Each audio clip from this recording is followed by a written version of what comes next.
দেখো, আমার মনে হয় লাইফে চলতে গেলে নেগেটিভ এবং পজিটিভ দুটো জিনিসই থাকা বড্ড প্রয়োজন। কারণ নেগেটিভিটি না থাকলে আমরা পজিটিভিটির কোনোটাই বুঝতে পারবো না।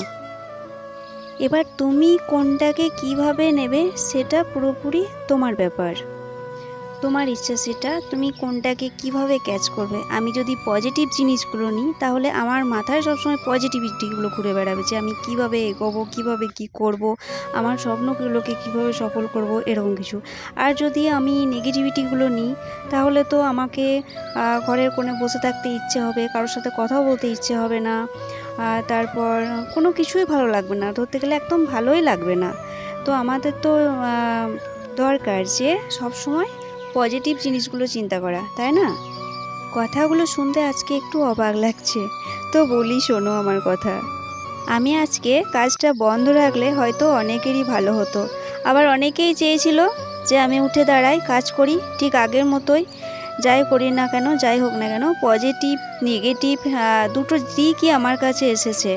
তো আমি পজিটিভিটিটা বেছে নিয়েছি, যে আমাকে বাঁচতে হবে আমার সন্তানের জন্য, আমার সন্তানের মুখের দিকে তাকিয়ে আমাকে বাঁচতে হবে, তার সাথে আমার স্বপ্নগুলোকেও পূরণ করতে হবে। আমি যেসব স্বপ্নগুলো দেখেছি বা আমার যে লক্ষ্য, আমার সেই লক্ষ্যে স্থির থাকতে হবে, এটা হচ্ছে আমার ইচ্ছে। আর তার মধ্যে কিছু মানুষের বক্তব্য হচ্ছে আমি এত তাড়াতাড়ি কামব্যাক করলাম কি করে।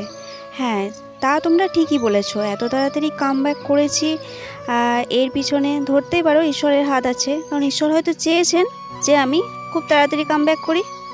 যে মানুষটাকে আজকে আমি হারিয়েছি, তো সেই মানুষটার জন্য আমি শেষ পর্যন্ত লড়াই চালিয়ে গিয়েছি, শেষ পর্যন্ত চেষ্টা করেছি যেন ও যেন ভালো থাকে, ঠিক হয়ে যায় সমস্ত কিছু। তো আমি তো ওর পাশে শেষ পর্যন্ত ছিলাম। তো আমার মনে হয় তার জন্য ওর আশীর্বাদ আমার কাছে সবসময়ই আছে। আর এদিক থেকে ধরতে গেলে ঈশ্বরও চেয়েছে যেন আমি আবার উঠে দাঁড়াই, যেহেতু ওর আশীর্বাদ আর ঈশ্বর চেয়ে। আর তার সঙ্গে সঙ্গে আছে ফেসবুকে ছোট ছোট ভাই বোনদের ভালোবাসা এবং বড়দের আশীর্বাদ। আচ্ছা, বলতে বলতে তো ভুলেই গেছি যে অন্তুর এই পছন্দের কলকাটা কেমন লাগছে আপনাদের। ওর নিজের পছন্দের কলকা ছিল এটা, যে রাধারানীর মতো ও সাজবে, এরকম একটা কলকা হবে। তো কলকা থেকে যদি কলকাটা শিখতে চাও, দেখতে থাকো পুরো ভিডিওটা। খুব সহজ পদ্ধতিতে করেছি। প্রথমে ইউএকে নিয়েছি, তারপর দু সাইডে দুটো সি কলকা দিয়ে, এস দিয়ে, তারপর পাতা ডট এইসব দিয়েই করেছি। তো পুরো ভিডিওটা দেখতে থাকো, তোমরাও পারবে শিখতে। তোমরাও চেষ্টা করলে এরকমভাবেই কলকাটা আঁকতে পারবে।